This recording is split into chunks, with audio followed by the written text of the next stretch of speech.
وعلى أهل بيته الطيبين الطاهرين ولعنة الله على أعدائهم إلى قيام يوم الدين. When we read in our du'as, especially in Du'a Kumail, we see the effects of sins, and we do istighfar and we seek forgiveness for sin. Sin that has this quality, that it's tunzilul bala, that it causes bala and calamities to fall down upon us. That's one of the effects of sin from Du'a Kumail. Sin that's tahbasu du'a, sin that takes away and catches and entraps our dua. Our dua is fruitless with sin. It brings in bala for us. This question arises in our minds, is that does God rush to punish the sinners? Because sinning is so bad. We talked about, these few nights before Fatimiyya, that we're talking about one of the main essence of Islam and religion is not to sin. And that is to understand that we have a Lord, we have a Mawla, and our Mawla has commands for us, and He wants good for us. And we said that we want to be able to understand that God makes things haram for us, not for Him, for us. Because there's great benefit in these wajibat, there's great harm in these haram. He won't allow us to do sin. There's another, as if there's one punishment, now there's another punishment. As if there's two. Because He doesn't want us to harm ourselves. Because He knows that we have a limited time in this world. And He knows that man has those inclinations, and man has shaitan, is aduun mubin. So therefore God is, out of caring for us and loving for us, He does not want us to harm ourselves and make sin haram. But this question is, when sin in dua, we learned in Du'a Kumail that tunzalul bala, sin brings bala, and we have hadith every time that the sins become different, the bala becomes different. And mashallah, today we see sins are new. There's new ways to sin, new types of sin. And we also see new diseases, new viruses, new ways that Allah is punishing us. Because we are enhancing ourselves as a society, as humans on earth in sin. And also Allah is enhancing us in bala. So this question comes to mind, and many people ask this because sometimes you see sinners. And there's always this danger when you hang out or you observe sinners, because one of the least amount of things, this is in hadith, that happens when you hang out with a sinner, when you spend time with a sinner, is that you start to think that there is no punishment for sin. Because you're looking at them, they're doing an awful deed, but nothing is happening to them. Sometimes they're even financially better than you. They're actually living life better than us sometimes. Or sometimes you look at Muslim countries and non-Muslim countries, and you compare them, and you say, well, look, I'm not talking about those countries that, worked and they designed things, but in general, you compare, and you say, okay, look, some of the non-Muslim countries, that looks like they're having a better dunya than the Muslim countries. How come when they're sinning and bala is supposed to happen, how come bala doesn't happen on them? But then the flood comes in this Muslim country, starvations come, different balas come, and they're hit harder, it seems like. So let's dive into this question and see, how come does God, first of all, does He rush to punish the sinner? Let's refer to the Quran, His book. Because one of the best ways to stay away from sin is to see the disaster that sin causes. Sometimes we're not aware. We don't know that. What does it mean to go against God's command? We don't know what it means to go against God. And we have to remind ourselves all the time. Don't look at how that action or not. Just look against who are you performing, who are you going against? You're going against God. The Quran beautifully in Surah Yunus, verse 11, وَلَوْ يُعَجِّلُ اللَّهُ لِلنَّاسِ الشَّرَّ, had God been as hasty to punish people as they were hasty, إِسْتِعْجَالَهُمْ بِالْخَيْرِ, just as they were hasty to achieve good. This is an interesting verse because khair here, God is comparing, He says, if God was like this, Like who? Like those that wanted to seek khair, like those that wanted to seek dunya. Some of the mufassirin, you could say, they would say khair here, it means dunya, monetary benefit, khair. You know, sometimes they say this masjid, I'm going this majlis. They say, does it have aqibat bil khair? Is it aqibat bil khair or not? It means, does it have dinner at the end or not? Sometimes, as a joke, they say, does this, have khair at the end? They say, yes, this has, alhamdulillah.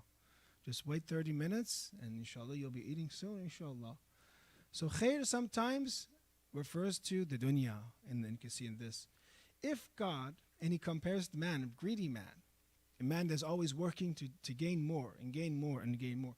If he would to rush, yu'ajjal, if he was hasty to punish those that did evil, ashar, just like those that were rushing for khair, rushing for the dunya, how fast they're rushing. It's already 4 in the morning, and they're already rushing. They say that one time one of the ulama, he was a mujtahid marja, he was in Najaf, and he woke up his son. And this is one of the ways they teach their son, take him out. He woke him up in Najaf, very cold. And he showed him people that were already in the morning, and his son didn't want to wake up. He said, why, Dad, let me sleep? He said, no, let me wake you up. Come with me and see if you want to continue or not. And he comes and says, look at these people lined up, and they're beggars. And he says that, look at these beggars. It's before Salat al-Fajr. Before Salat al-Fajr, they woke up begging to get some money. They're begging and asking God, as we said here, rushing for khair, rushing for the dunya, for something that's not promised even, he was saying to him.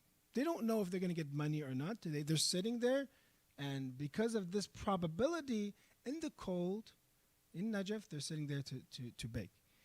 They're already here, but you are certain that if you do this ziyarat before Fajr, for example, or ziyarat of Amir al-Mu'minin, you're certain that God will reward you. And believers, we are asleep. They are not certain that they're going to get a reward. And if they get a reward, what is it? A few dirham and dinars. But you are certain that you're going to get reward from Amir al-Mu'minin, from Allah, from God. Therefore, if from now on, now you can go home or not, I just want to show you them. And this is one of the ways that he trained his son. I believe it's Kashif al-Qita, I believe. So anyways, you see people rush.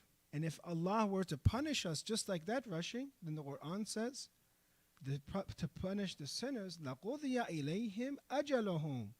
He would leave them, he would have their life would be already ended.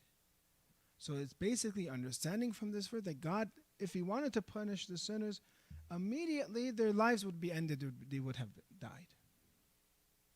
Then the Quran continues, فَنَذَرُ الَّذِينَ لَا يَرْجُونَ لِقَاءً فِي طُغْيَانِهِمْ يَعْمَهُونَ. And we will leave those who have no hope of receiving our mercy in the life hereafter to continue blindly in their transgression. We allow them, فَنَذَرُ, we leave them alone. Why? So they can be فِي طُغْيَانِهِمْ, in their transgression, in their sin, يَعْمَهُونَ, blind. Some of the Mufassirin said this is their punishment. This is the punishment of the sinner. Is that not always is that punishment going to be a physical punishment. Sometimes, and the worst type of punishment is this, to be deaf, dumb, and blind in reality, meaning that they cannot see the reality anymore. Or you have in the next verse, it says for them, their punishment can be like this. كَذَلِكَ زُيِّنَ لِلْمُسْرِفِينَ مَا كَانُوا يَعْمَلُونَ. And like this, we beautify for the musrif, for the transgressor, for those that do israf, whatever they do, it looks beautiful for them. It looks nice. They're doing huge sins. Sometimes these are acts of violence. Sometimes it's killing people in different countries as dhulm. Or sometimes it's drinking intoxicating beverages. And for them, they're very happy. Zuyyina. For them, it's tazeen. It's beautified. مَا كَانُوا يَعْمَلُونَ. Another tafsiri point, and because this is the following verse, why does it call them musrifin here? Some of the commentators Quran say, well, they're doing israf of what? What are they wasting? Israf. What are they wasting? They call musrifin here, possibly because of this, they're wasting the most important capital that they have, the sinner. which is life. They're wasting their life, therefore doing israf of their life. And for them, there's tazyin, zuyyina lil-musrifin. So yes, to answer this question, you see very beautifully that Allah in the Quran does not rush to punish the sinner. Allah does not rush. He gives them muhlat. He gives them, we call this imhal, or istidraj sometimes, or imla'. There's different ways, and it's a very scary topic, and it's a topic that the believer and the sinner, they should all be concerned, because that means this. It means that if it was so obvious, because God is wise, He works in a very wise way. He works in a subtle way. It's not everything isn't very clear that we know everything. It's a very subtle way. Some sinners, He gives them muhlat. Especially evil people. He allows them to go. First of all, He has rahmah. His rahmah is for everyone. So, okay, you want to sin, go do. But He doesn't stop them from it. Is it better for God to stop them, wake them up, or is it better just to let them go? Obviously, it's better to stop them. They gave the example of this. Some people, God wakes them up, or the way they wake up is like, for example, glasses that you have, and you take the lens and you clean it. It's very soft, nothing happens. That's like a person that's always doing istighfar. Always they're being cleaned and purified. One person, it's kind of like a cloth that gets dirty and they want to wash it.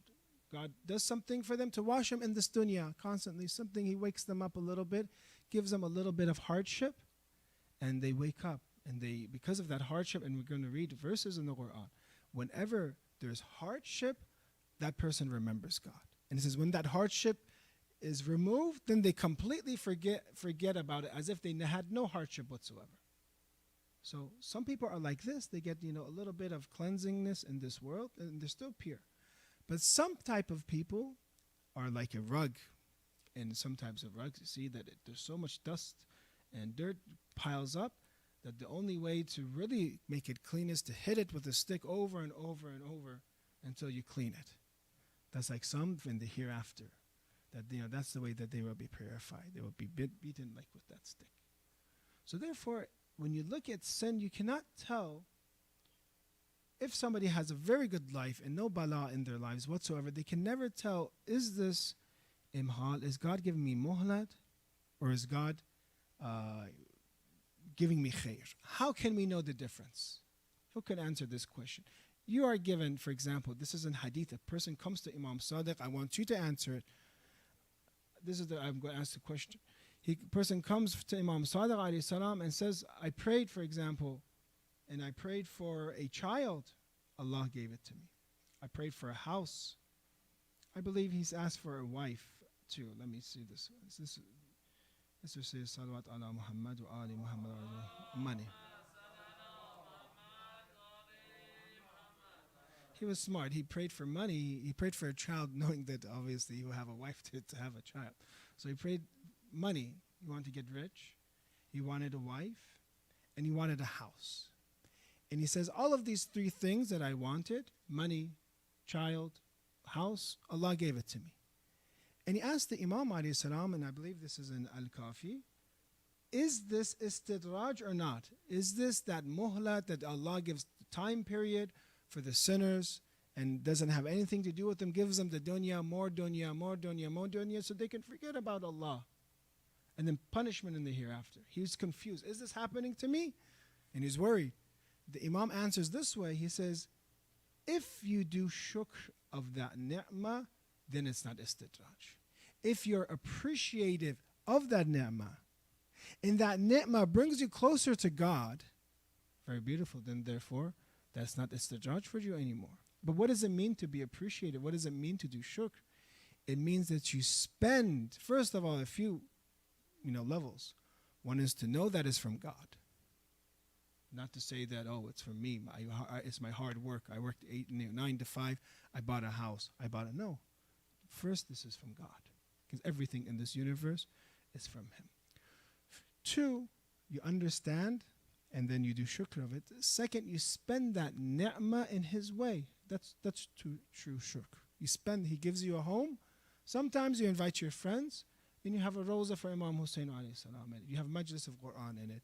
Somebody wants to come to your house, or people, you invite them, you give them food in your house. You use your house in the way of Allah. You have a car, sometimes you drop somebody off with it. If people, I saw this, sometimes people would buy new cars and they would come and ask, some of the ulama, like our teacher, Sheikh Ahmad al-Mushta'idi, says, I want to go to Qom with this new car. Allow me, please, to take you with this car to the ziyarat of Bibi Ma'suma, Lady Ma'suma, with this. They're spending it in the way of Allah. So that's shukr. But a person that ni'mah is taking them away from shukr, they don't even realize that it's from God. That's what istidraj and imhal is. It means that a person becomes so confused, becomes so, they're consuming these benefits from Allah, enjoying it so much, they completely forget God. At the end of the day, you say, are you closer to God with these ni'mah? They say, what? They completely forgot. So therefore, when it comes to sin, it's not in a way as white and black, you could say, that clear that always the sinner is like this. Whenever they eat something haram, something from the skies come and slaps them in the hand. No. That's when somebody wants to go to the cookie jar, they slap their hand. But not necessarily when somebody sins. No, because Allah is wise. For them, they don't know. We don't know if that bala should happen now, or that bala should happen later on, or if something happens from that bala, it's good for them or not. Many of cases for that mu'min, that bala is good. It wakes them up. Not that we make dua for bala to happen, but it's in a way that Allah doesn't want that servant to ever be separated from Him. God always wants that servant to call Him and to cry. And that crying and that taqarrub we'll see in the hereafter. Promise me, we'll see. It's much better than that little amount of pain. Look, those that are good of mathematics, they understand this formula. That the dunya is as if it's zero compared to infinity. Any number compared to infinity is zero. If you have a high position in heaven, and if you're given a little bit of, waking up calls, a little bit of bala here and there, is it still worth it? Because what did you gain? Your eternity was built for it. You gain homes, you gain cities in some of the hadith it has for good actions. So therefore, when it comes to sin, one of the biggest mistakes people do is they look at the sinner and they're saying, well, it looks like they're having a good life. But the Quran is saying, actually, they're fi tughyanihim ya'mahun, they're deaf, dumb, and blind. Don't look at how great, large his yacht is, or his boat, or his car is. Look at it. How much does he come to know God?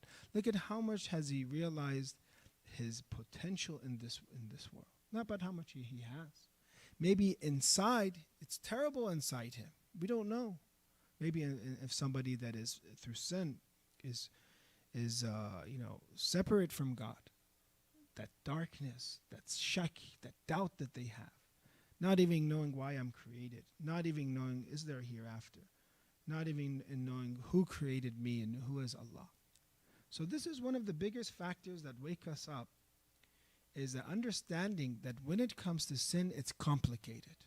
Don't think that immediately, na'udhu billah, even if we sin, na'udhu billah, that immediately the brick is going to fall on my head. No. The first bala can be that he takes away your munajat from you. You used to do Salatul Layl, for example. You used to do this dua. You used to call him. Then he takes that away from you. That's a worse bala. So therefore, the way that we approach sin is not like a child looking and looking everyone to be treated equally. Allah is testing everyone, and everyone has their own test in this world. And each person needs to realize, if that ni'mat comes from Allah, if that bala comes from Allah, is that because of what action? They need to be wise as well.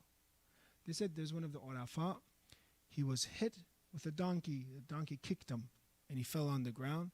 He said for a while he just sat down and was thinking, what happened? Why did this happen? Because everything that Allah does is wise, is from wisdom. Does God just do it randomly and tossing dice and this guy has to get hit? Even though, yes, there's physical factors in this life, we agree. Do you have safety? Why was he standing behind the donkey? Why was he, was he teasing the donkey or something? But at the end he was hit. So he was thinking, this is God's kingdom. Why did this happen to him? And he was thinking. And that is the way that we need to live our lives, brothers and sisters. We need to be observant of that ni'mah that comes. And also we need to be observant of that bala that comes. And not necessarily can you say that that bala is always bad, or that ni'mah that you get is always khair and good. Very interesting in hadith, it talks about Fir'aun. Fir'aun was a terrible person. Very terrible person. When Musa alayhi salam in hadith in Nur al-Thaqalain warns him and even makes dua for him, Musa and Harun, they made dua for Fir'aun to be destroyed. How many years do you think it took for Fir'aun to be destroyed in the hadith? 40 years. Allah still gave Fir'aun 40 more years of time. So it's not as if Allah rushes, someone says, and he says, Ana rabbukumul a'la. We're afraid to, now that someone says that, right then lightning will hit his head and he'll be zapped and doomed. He wasn't. 40 years of life. And you see the way that, and some say this, that, he, even from the rahmat of Allah, that same Fir'aun, when he was drowning, and if he were to call me, he called, people to help, Musa to help. He was drowning. He said, if he really called me, I would have helped him. I would have helped him. Didn't it? So you have this imhalu dhalim. Imam Ali beautifully tells us not to be confused with these things. Because that wise person, when you want to seek wisdom, you get it from Imam Ali. And you see it from Nahjul Balagha. كم من مستدرج بالإحسان إليه. How many people are fooled in a way, you can say? How many people are given respite by Allah simply as a result of God's good? God is just giving rahmah for him. God wants to be kind.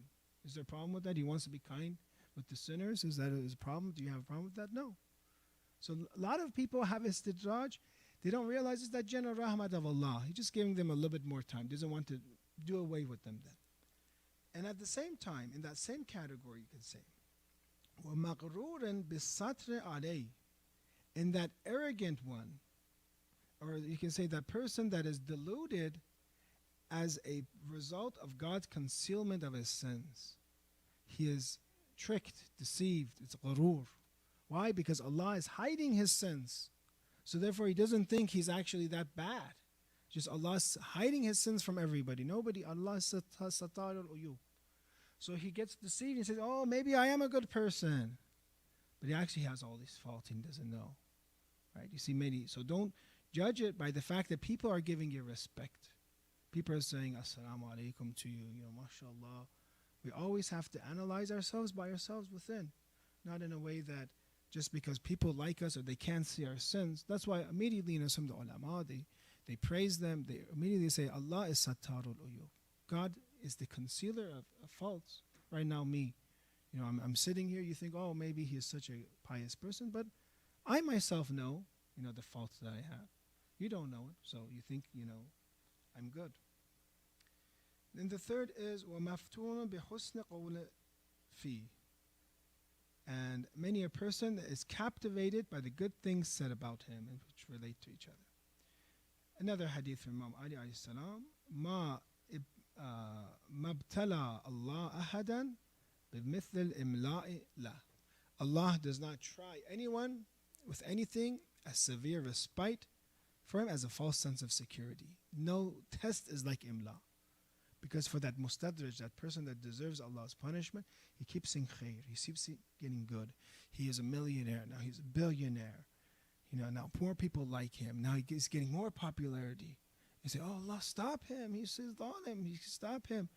Allah is just giving him more because this is the worst test. We don't know. Allah is wise. He's just giving him more and more and more so he can dig, a hole larger and larger for himself. So therefore, that's one part. Now another confusing part that we have, and this relates to this, is that when we say that mustadraj, so if you want to take a point home with you tonight, is this point, is that how do you know those gifts and benefits that God gives you is good for you? Is it bala for you, or is it something good? You say if you do shukr, that's the answer. Look if you do shukr of it. shukr and being appreciative has so much high reward. Another problem that people, when they approach sin and the way they see God, is that sometimes they think that there always has to be, something bad happening to a person before they worship him. There always has to be something terrible, horrible in their lives. Now they can. And that's unfortunately how man in generally is that unless when everything is normal, when he is fed, he is sleeping, and everyone's right, he has the home, he doesn't have any payments, he kind of forgets. He kind of gets lazy, he forgets, Right now, if I told you, there's no danger. If I told you right now, I promise all of you, and you believe me, all of you are going to heaven right now. All of you, I give you a card right now, you're going to heaven. How much would you care about your actions from tomorrow? Maybe your salat fajr. Okay, I'm going to heaven no matter what. Okay. Maybe, okay, I wanted to take that trip to that city, Let me just go with my friends. I'm going to have, I've guaranteed, you would start slacking off, right? So when you look at the way the natural, personality of man, unfortunately we are like this. When bala comes to us, we start sincerely crying to Allah and sincerely connecting to Him. But how come in the same way when good comes to us and favors come to us, we don't worship God in the same way? We don't, cling on to the shrine of Imam Rida, Imam Hussein and say, thank you, Allah, thank you. Only when we have, problems, someone, he made a joke, he says, why do we always take our problems to Ahlul Bayt? How come we don't take the good things, and then the shukr that we need to do to Ahlul Bayt? This is the natural problem that man has. If we could imagine to learn to be appreciative and to worship God by shukr, not always worshiping Him because of bala and patience. Worshiping God, enjoying life. I'm breathing healthy. I'm not sick. Many people right now are in the hospitals. Hospitals are right now full. I'm just happy I'm breathing. I'm just happy I'm in the masjid. I'm enjoying that moment. Why do we always have to wait for something bad to happen to us to turn to God? Look at the hadith. And that's why actually in this hadith it's encouraging us, look, those bad times, everyone turns to God. But those good times turn to God too. When you're having a good time or you're having enjoyment in your life, thank Allah, He is giving you that liddah. Allah doesn't always test you and always give you punishment. He wants to give you good. But a lot of the problem we have is when we get that khair and good, it causes us neglect, naqifla. This hadith from An Abi Abdullah alayhi salam, قال رسول الله صلى الله عليه وآله وسلم إن الكافي اللهم صل على محمد وآل محمد وعجل فرجه.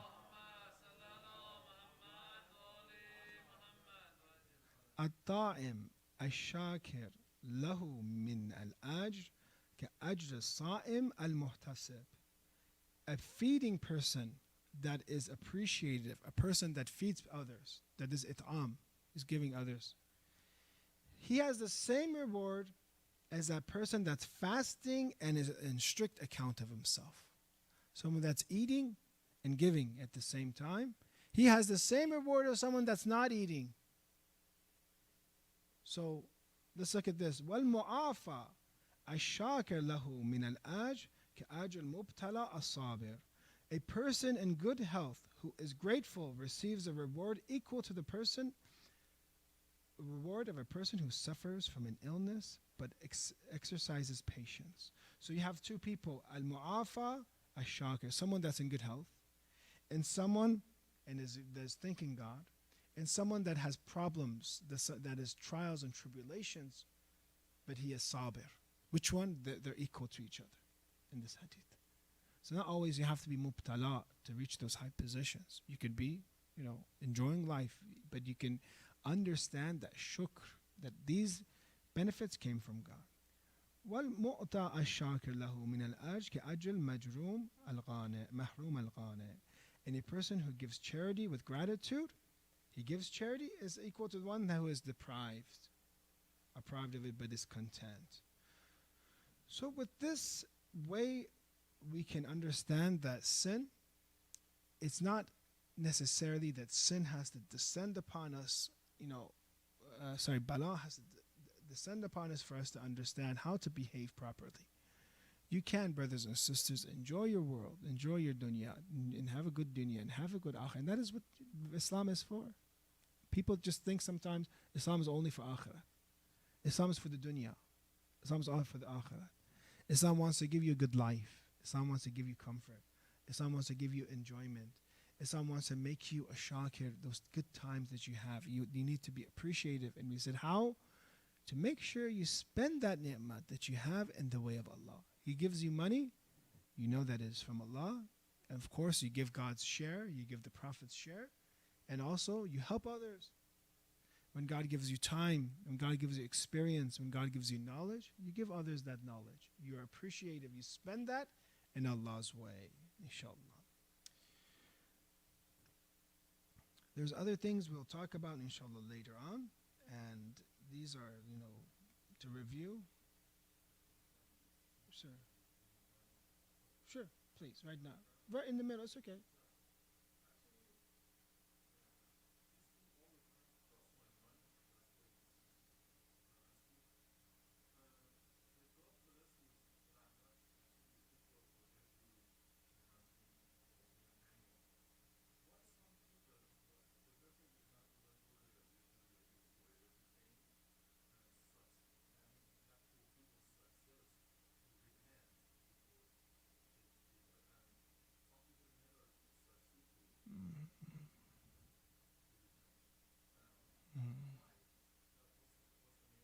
Very good. Good question, and we can wrap up with this question. How come some people have a good ending to their lives? Some people worshipped Allah. I'm going to give the examples he gives, and then I'll give another example. Some were confused. Some were Yazidi, like Hur ibn Ziyad al-Riyahi. He was confused. He was Yazidi. He was actually a big general, and I don't know, did he have 1,000 people? He was a big commander. How come someone like him has husn al-aqaba? Imam Hussein alayhi salam comes to him. And some, like Zuhair, in the same way, he was trying to avoid Imam Hussein found him. But then you have others like Ibn Muljam, who actually was the opposite. Or even Shimr. Shimr was in the army of Imam Ali alayhi salam. Or Ibn Muljam was a lover of Ali alayhi salam, was a follower of Imam Ali, and was participated, with Imam Ali. You can answer this question in this way, is that Yahdi Allahu man yasha. Allah guides whoever He wants. That end of someone's life is the most important. The beginning, the middle builds that end. But that last part of someone's life is the most important. You have to really focus. Sometimes they say that they only speak for the youth. But also I believe too, you should speak for older people as well. Because older people, that's the end. They're most likely closer to death. And if you don't talk to them, then there's no more chance for them anymore. So that end that you're looking at, that aqibat, that comes from God's guidance. God's guidance comes from different ways. It doesn't just come like He wants to guide this one, He doesn't want to guide this person. All of that is in shirah ul-qalb. There needs to be the opening of the heart. That inshirahul qalb lil-Islam happens from who? God. Yahdi Allahu man yasha. Even we have verses in the Quran, O Rasulullah, you cannot guide them. I have to guide them. God has to guide them. Hidayah comes from God, but it is not just randomly. It is according to that person, who they are. And Allah knew Hur and knew Zuhair, knew who they were. And they became the champions of Karbala, and He decided to guide them. In the same way, those that when Imam al-Zaman comes back, in the same way, they have to also decide, is this Imam Mahdi or not? There's no thing we can guarantee right now. You will understand who Imam Mahdi is, and na'uzu billah, who is a fake Imam Mahdi, for example. How will we know who Imam Mahdi is? In the same way, you have to keep asking Allah for guidance. Ihdina as-sirat al-mustaqim. Ihdina as-sirat al-mustaqim. Guide me. Allah, show me the path. In the same way, Allah will guide you to Imam Mahdi. Just like He guided those to Rasulullah. Those that were waiting for Rasulullah to come, they had to make that decision that is this the final prophet, this person, Muhammad ibn Abdullah. Allahumma salli ala Muhammad wa ala. So there are some that were guided and they were muntadhir, they were waiting for him, and they knew, aha, this is him. Allah helped them because they were good. Allah knew their hearts. So as long as, inshallah, you have a pure heart, you're sincere, your intentions are sincere, Allah will guide you to the Imam. Just like He guided you, to the Quran, guided you to Ahlul Bayt alayhi salam. So therefore, to understand sin and to wrap it up, the first part of sinning, we said, is that awareness of sin and its results. And don't be confused, my friends, to think that if somebody sins, immediately that bala has to be physical, monetary. No, it could be spiritual, or it could be delayed bala. So we should still be aware of sin, because the effect of sin is always there. And yes, sin does holds our du'as. Sin does bring bala, but you have to just analyze that bala. When will it come? For Pharaoh, it came 40 years later. But it did come. It did come. And for some, that bala is misguidance, is dhalalat, for example. So therefore, sinning has its effects, and we should be aware. I'm telling myself. And this is one of the most important topics of religion, you could say, is what is sin and how to stay away from sin. وصلى الله على سيدنا محمد وعلى أهل بيته الطيبين الطاهرين. Let's recite salawat ala Muhammad.